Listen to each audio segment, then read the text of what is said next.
Welcome to VS Crafts. இன்னைக்கு நம்ம பார்க்க போற topic mechanical rotational systems. Already mechanical rotational சிஸ்டம்ல ஒரு வீடியோ போட்டிருக்கோம். அதில் பேசிக்ஸ் எக்ஸ்பிளைன் பண்ணியிருக்கோம். தென் ஒரு ப்ராப்ளம் சால்வ் பண்ணியிருக்கோம். ஃபர்ஸ்ட் அந்த வீடியோவை பார்த்துட்டு அதுக்கப்புறம் இந்த வீடியோவை பாருங்க. மெக்கானிக்கல் ரொட்டேஷனல் சிஸ்டம்ல த்ரீ பேசிக் எலமெண்ட்ஸ் யூஸ் பண்றோம். First element, moment of inertia. Second one, dashpot. Third one, spring. இதில் moment of inertia-வோட opposing torque எப்படி represent பண்றோம் அப்படின்னா capital T, small j. இந்த வேல்யூவை எப்படி எக்ஸ்பிரஸ் பண்ணணும் அப்படின்னா capital J into d square theta divided by dt square. Next, second element, dashpot. dashpot எப்படி denote பண்ணோம் அப்படின்னா capital T, small b. dashpot உடைய opposing torque. இது எப்படி express பண்ணோம் அப்படின்னா capital B into d theta divided by dt. theta அப்படின்றது angular displacement. ஒருவேளை dashpot in between two angular displacement இருந்துச்சு, θ1, θ2க்கு in between dashpot இருக்கு அப்படின்னா அதை எப்படி எக்ஸ்பிரஸ் பண்ணணும்னா capital B d by d theta ரெண்டு ஆங்குலர் டிஸ்பிளேஸ்மெண்ட்டோட subtraction. θ1 minus θ2 second element.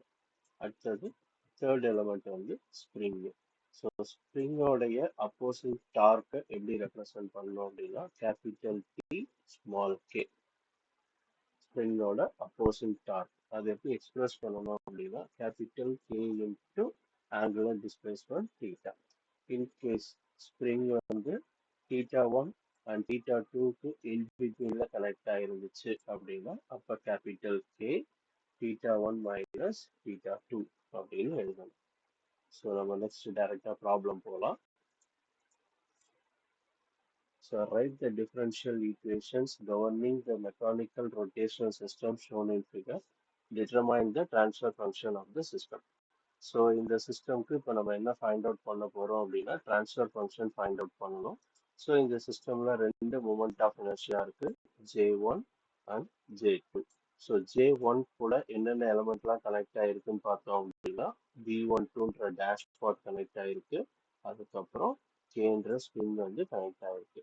And similarly J2 கூட என்னென்ன கனெக்ட் ஆயிருக்கு அப்படின்னு பார்த்தோம் அப்படின்னா Bன்ற ஒரு டேஷ்பாட், B12ன்ற ஒரு டேஷ்பாட், அதுக்கப்புறம் Kன்ற ஸ்ப்ரிங் வந்து J2 கூட வந்து கனெக்ட் ஆயிருக்கு. நம்மளோட ஸ்டெப் 1 என்ன அப்படின்னு பார்த்தோம்னா ஃப்ரீ பாடி டயக்ராம் ட்ரா பண்ணணும். ஃப்ரீ பாடி டயக்ராம் அப்படின்றது என்னன்னு பார்த்தோம் அப்படின்னா ஜஸ்ட் J1 அப்ளைடு டார்க் என்ன, அப்போசிங் டார்க் என்ன, ஆங்குலர் டிஸ்பிளேஸ்மெண்ட் என்னன்றதை நோட் பண்ணோம் அப்படின்னா அதுதான் வந்து free body diagram of J1. First J1 draw பண்ணிக்கோங்க. ஃபர்ஸ்ட் திங் வந்து அப்ளைடு டார்க். கொஸ்டின்ல அப்ளைடு டார்க் இருக்கான்னு பாருங்க. கேபிட்டல் T அப்படின்றது தான் அப்ளைடு டார்க். இங்க வந்து கொஸ்டின்ல அப்ளைடு டார்க் இருக்கு. அப்ளைடு டார்க்கை நோட் பண்ணிக்கோங்க. தென் அதுக்கப்புறம் அப்போசிங் டார்க் என்னன்றதை நோட் பண்றோம். J1 இருக்கு, J1 ஒரு அப்போசிங் டார்க்கை கிரியேட் பண்ணோம்.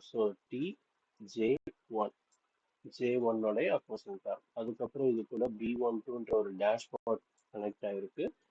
அதோடைய அப்போசிங் டார்க் T B12. தென் அதுக்கப்புறம் இதுல ஒரு ஸ்ப்ரிங் கனெக்ட் ஆயிருக்கு, அதோடைய அப்போசிங் டார்க் TK. ஃபைனலா நம்ம என்ன நோட் பண்ணோம் அப்படின்னா J1 உடைய ஆங்குலர் டிஸ்பிளேஸ்மெண்ட் θ1. அதையும் இங்கே நோட் பண்றோம். That's it. இதுதான் free body diagram of J1. Three things note பண்ணணும். ஃபர்ஸ்ட் அப்ளைடு டார்க், அதுக்கப்புறம் அப்போசிங் டார்க், அண்ட் ஃபைனலா ஆங்குலர் டிஸ்பிளேஸ்மெண்ட். த்ரீ திங்ஸையும் நம்ம நோட் பண்ணிட்டோம். தென் நெக்ஸ்ட் என்ன பண்ணலாம் அப்படின்னா ஸ்டெப் 2க்கு மூவ் ஆகும். ஸ்டெப் 2 அப்படின்றது என்னன்னு பார்த்தீங்கன்னா torque balance equation. Torque balance equation அப்படின்றது the sum of opposing torque equal to sum of applied torque. இங்க opposing torqueன்றது என்ன, இந்த TJ, TB1 to TK இது எல்லாமே வந்து opposing torque. அப்ப அது எல்லாத்தையும் ஆட் பண்றோம். sum of opposing torqueன்றது இந்த equation equal to sum of applied torque. நம்ம ஒரே ஒரு டார்க் தான் அப்ளை பண்றோம். இதுதான் வந்து applied torque. இதுதான் பேலன்ஸ் ஈக்குவேஷன். ஸோ இப்போ J1 எப்படி ரெப்ரசன்ட் பண்ணலாம்? J1 into d square by dt square theta 1. Theta 1ன்றது J1 உடைய angular displacement. Next B12 T B12 எப்படி எக்ஸ்பிரஸ் பண்ணோம்னா capital B12 d by theta. ஓகேவா? ஸோ இந்த டேஷ் பார்ட் B12ன்ற டேஷ் பார்ட் வந்து theta 1 theta angular displacementக்கு in betweenல connect ஆயிருக்கு. அதனால theta 1 minus theta வரும். And similarly K ஸ்ப்ரிங்கும் அதே மாதிரி theta 1க்கும் thetaவுக்கும் in betweenல கனெக்ட் ஆயிருக்கு. ஸோ அதனால கேபிட்டலுக்கு theta 1 minus theta வரும். ஸோ எக்ஸ்பிரஷன் எழுதியாச்சு. இப்போ நெக்ஸ்ட் என்ன பண்ணணும் அப்படின்னு பார்த்தீங்கன்னா இதுக்கான லாப்லாஸ் ட்ரான்ஸ்ஃபார்ம் எழுதணும். ஸோ ஃபர்ஸ்ட் என்ன பண்றோம்? J1 as it is அப்படியே எழுதிக்கிறோம். இதுல d ஸ்கொயர் பை dt ஸ்கொயரை என்னன்னு ரெப்ரசென்ட் பண்ணுவோம் அப்படின்னா s ஸ்கொயர்னு ரெப்ரசென்ட் பண்ணுவோம். அண்ட் அதுக்கப்புறம் theta 1 உடைய Laplace transform theta 1 of s. Next b12 as it is அப்படியே எழுதிக்கிறோம். d by dt s ன்னு எழுதணும். ஸோ அதுதான் இங்க s ன்னு எழுதிக்கிறோம். theta 1 theta 1 of s ன்னு எழுதுவோம். theta theta of s ன்னு எழுதுவோம். தென் அதுக்கப்புறம் k as it is அப்படியே எழுதிப்போம். theta 1 theta 1 of s ன்னு எழுதுறோம். Minus theta theta of s ன்னு எழுதிப்போம். Okay, then applied torque P P of s ன்னு எழுதிட்டு இந்த ஈக்குவேஷன்ல என்ன பண்றோம் அப்படின்னா theta 1 of s உடைய டேர்மை தனியாகவும் theta s ஓட டேர்மை தனியாகவும் செப்பரேட் பண்ணி எழுதிக்கிறோம். ஸோ இது வந்து ஈக்குவேஷன் 1. இப்போ நெக்ஸ்ட் என்ன பண்ண போறோம் அப்படின்னா இதே ஸ்டெப்ஸ் J2க்கு ஃபாலோ பண்ண போறோம். ஃபர்ஸ்ட் J2 உடைய ஃப்ரீ பாடி டயக்ராமை ரைட் பண்ணணும். ஸோ J2ல அப்ளைடு டார்க் இருக்கான்னு பாருங்க. அப்ளைடு டார்க் எதுவும் இல்லை. அப்போசிங் டார்க் J2வை பொறுத்து ஒரு அப்போசிங் டார்க் TJ2. அடுத்தது இது கூட Bன்ற ஒரு டேஷ்பாட் கனெக்ட் ஆயிருக்கு. ஸோ அதோடைய அப்போசிங் டார்க். நெக்ஸ்ட் B12ன்ற ஒரு டேஷ்பாட் கனெக்ட் ஆயிருக்கு. அதோடைய அப்போசிங் டார்க். Kன்ற ஒரு ஸ்ப்ரிங் கனெக்ட் ஆயிருக்கு. அதோடைய அப்போசிங் டார்க். அண்ட் ஃபைனலா ஆங்குலர் டிஸ்பிளேஸ்மெண்ட் என்னன்னா தீட்டா. ஸோ தீட்டாவை நோட் பண்ணிட்டோம். ஸோ த்ரீ திங்ஸ் நோட் பண்ணணும். First thing applied torque. J2ல அப்ளைடு டார்க் இல்லை, அதாவது T கேபிட்டல் T இல்லை, அதனால அதை அப்படியே விட்டுடும். Second thing opposing torque. என்னென்ன எலமெண்ட் எல்லாம் கனெக்ட் ஆயிருக்கோ எல்லாமே ஒரு அப்போசிங் டார்க் கிரியேட் பண்ணும். ஸோ இதில் என்னென்னலாம் கனெக்ட் ஆகிருக்குன்னு பார்த்தோம்னா J2 கூட Bன்ற ஒரு டேஷ்பாட், B12ன்ற ஒரு டேஷ்பாட், Kன்ற ஒரு ஸ்ப்ரிங். ஸோ அது எல்லாத்தோடைய opposing torque. And third thing angular displacement theta. So அது எல்லாத்தையுமே நம்ம என்ன பண்ணுறோம் அப்படின்னா நோட் பண்ணிட்டோம். இப்போ நெக்ஸ்ட் ஸ்டெப் என்ன அப்படின்னு பார்த்தீங்கன்னா torque balance equation. So torque balance ஈக்குவேஷன்ன்றது என்னது? Sum of opposing torque. இது எல்லாம் தான் அப்போசிங் டார்க். அதை அப்படியே ஆட் பண்ணி எழுதிக்கிறோம். Sum of opposing torque equal to sum of applied torque. So இங்கே J2ல நமக்கு applied torque கிடையாது, அதனால equal to 0ன்னு போட்டுக்கலாம். இப்போ நெக்ஸ்ட் ஸ்டெப் என்ன பண்ணோம் அப்படின்னா TJ2 இதோடைய opposing torque expression எழுதுங்க. capital J2 d square by theta square into theta. இந்த இடத்துல ஆங்குலர் டிஸ்பிளேஸ்மெண்ட்ன்றது தீட்டா. ஸோ அதனால இது theta. Next B12 d by dt. B12ன்றது எதுக்கு பிட்வீன்ல கனெக்ட் ஆயிருக்கு? theta 1 அண்ட் தீட்டாவுக்கு கனெக்ட் ஆயிருக்கு. ஸோ இங்க மெயின் எலமெண்ட் என்ன அப்படின்னா J2 தான். அதனால இங்க என்னென்ன எழுதுறோம் அப்படின்னா J2 உடைய ஆங்குலர் டிஸ்பிளேஸ்மெண்ட்டை ஃபர்ஸ்ட் எழுதிடுறோம். தீட்டா மைனஸ் அதுக்கப்புறம் theta 1ன்னு எழுதுறோம். நெக்ஸ்ட் Bன்ற டேஷ் பார்ட் J2ல மட்டும்தான் கனெக்ட் ஆயிருக்கு. அதனால capital B d by dt into angular displacement of J2 வந்து theta. அது அப்படி நோட் பண்ணிக்கலாம். அடுத்தது Kன்ற ஸ்ப்ரிங் வந்து theta 1 theta 2 ரெண்டுத்துக்கும் in betweenல கனெக்ட் ஆயிருக்கு. சாரி theta 1 in betweenல கனெக்ட் ஆயிருக்கு. அதனால theta minus theta 1 எழுதுவோம். ப்ரீவியஸ் கேஸ்ல theta 1 minus theta எழுதிருக்கோம். இப்போ இங்க theta minus theta 1 எழுதுறோம். ரீசன் என்ன அப்படின்னா J2 ஓட ஆங்குலர் டிஸ்பிளேஸ்மெண்ட் தீட்டா. ஸோ அதனால ஃபர்ஸ்ட் அதை எழுதிடும். ஏன்னா நம்ம J2 பேஸ் பண்ணி தான் இப்போ சால்வ் பண்ணிட்டு இருக்கோம். அதனால J2 ஆங்குலர் டிஸ்பிளேஸ்மெண்ட் தீட்டா அதை ஃபர்ஸ்ட் எழுதிட்டு நெக்ஸ்ட் அனதர் ஒன்னை செகண்டா எழுதணும். அதுதான். அண்ட் ஃபைனலா இந்த டேர்மை என்ன பண்றோம் அப்படின்னா இந்த மாதிரி எக்ஸ்பிரஸ் பண்ணிக்கிறோம். அதாவது B12 d theta into theta ஒரு டேர்ம், அதுக்கப்புறம் B12 d by d theta theta 1 ஒரு டேர்ம் சொல்லிட்டு ரெண்டு டேர்மை ஸ்ப்ளிட் பண்ணி இங்கே எழுதியிருக்கோம். That's it. ஸோ இப்போ நெக்ஸ்ட் என்ன பண்ணுறோம் அப்படின்னா ஸ்டெப் 3 இதுக்கான லாப்லாஸ் ட்ரான்ஸ்ஃபார்ம் எழுத போகிறோம். ஸோ லாப்லாஸ் ட்ரான்ஸ்ஃபார்மில் J2 as it is அப்படியே வச்சுங்க. டி ஸ்கொயர் பை டிடி ஸ்கொயரை எஸ் ஸ்கொயர்னு எழுதுறோம், தீட்டாவை தீட்டா எஸ்ன்னு எழுதுறோம், மைனஸ் பி ஒன் டூ அப்படியே எழுதிக்கிறோம், d by dt okay, d by டிடியை எஸ்ன்னு எழுதுறோம், theta one of S.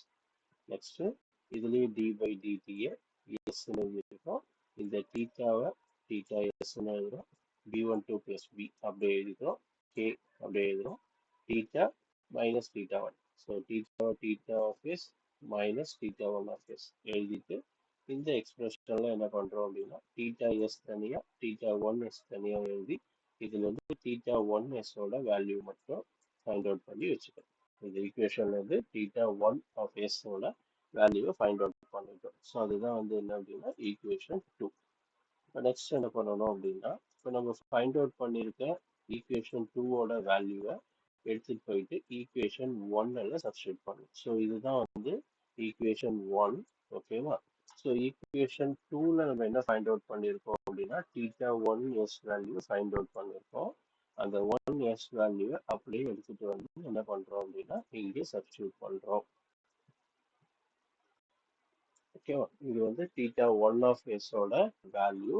So அந்த தீட்டா ஒன் ஆஃப் எஸ்ஸோட வேல்யூவை அப்படியே எடுத்துட்டு வந்து ஈக்குவேஷன் ஒன், அதாவது இதுதான் ஈக்குவேஷன் ஒன். இதுல தீட்டா ஒன் ஆஃப் எஸ்ஸோட வேல்யூ கீழே சர்க்கிள் பண்ணியிருக்கிறது, இந்த வேல்யூ எடுத்துட்டு வந்து சப்ஸ்டியூட் பண்ணுறோம். ஸோ ஒன்ஸ் சப்ஸ்டியூட் பண்ணதுக்கு அப்புறம் இதை கிராஸ் மல்டிப்ளை பண்றோம். ஓகேவா? ஸோ இந்த டேர்ம் ரெண்டு கிராஸ் மல்டிப்ளை ஆனால் ஸ்கொயர்ல வரும், காமனாக டிவைடட் பை இந்த டேர்மை எல்சிஎம் எடுத்து எழுதிடும். ஸோ ஃபைனலி இதில் நம்ம என்ன ஃபைண்ட் அவுட் பண்ணணும் அப்படின்னா transfer function. So transfer function அப்படின்றது என்ன அப்படின்னா it's a ratio of output of Laplace transform of output to Laplace transform of input. ஓகேவா? ஸோ இந்த ஸ்ட்ரக்சர்ல இந்த சிஸ்டம்ல நமக்கு அவுட்புட் என்ன அப்படின்னா தீட்டா. அப்போ அதுக்கு லாப்லாஸ் ட்ரான்ஸ்ஃபார்ம் எடுத்து அது என்ன வரும் அப்படின்னா தீட்டா எஸ்ன்னு வரும். அதே மாதிரி இந்த சிஸ்டம்ல நமக்கு இன்புட் என்ன அப்படின்னா டி, அப்ளைடு டார்க் தான் இன்புட். அதுக்கு லாப்லாஸ் ட்ரான்ஸ்ஃபார்ம் எடுத்தா என்ன வரும் அப்படின்னா டி ஆஃப் எஸ்ன்னு வரும். ஸோ கான்செப்ட் என்ன அப்படின்னா it's a ratio of Laplace transform of output to Laplace transform of input. அப்போ நம்ம ஃபைண்ட் அவுட் பண்ண வேண்டியது என்ன அப்படின்னா theta S divided by D S. So theta S D S. So இந்த எக்ஸ்பிரஷன்ல இருந்து theta S divided by D S வர மாதிரி எக்ஸ்பிரஷன் எழுதணும் அப்படின்னா ஃபைனலாக நமக்கு இந்த எக்ஸ்பிரஷன் கிடைக்கும். So this is our final answer, transfer function of the system. So that's it. So இதோட இந்த வீடியோ முடியுது. ஸோ உங்களுக்கு இந்த வீடியோ பிடிச்சிருந்துச்சு அப்படின்னா லைக் பண்ணுங்க, உங்களுடைய ஃப்ரெண்ட்ஸுக்கும் ஷேர் பண்ணுங்க. ஸோ மறக்காம சேனலை சப்ஸ்கிரைப் பண்ணுங்க. உங்களோட கமெண்ட்ஸ் என்ன அப்படின்றத கமெண்ட்ஸ் பாக்ஸில் சொல்லுங்க. வேற ஏதாவது டாபிக்ஸ்க்கு வீடியோ வேணும் அப்படின்னாலும் கமெண்ட்ஸில் சொல்லுங்க. தேங்க்யூ.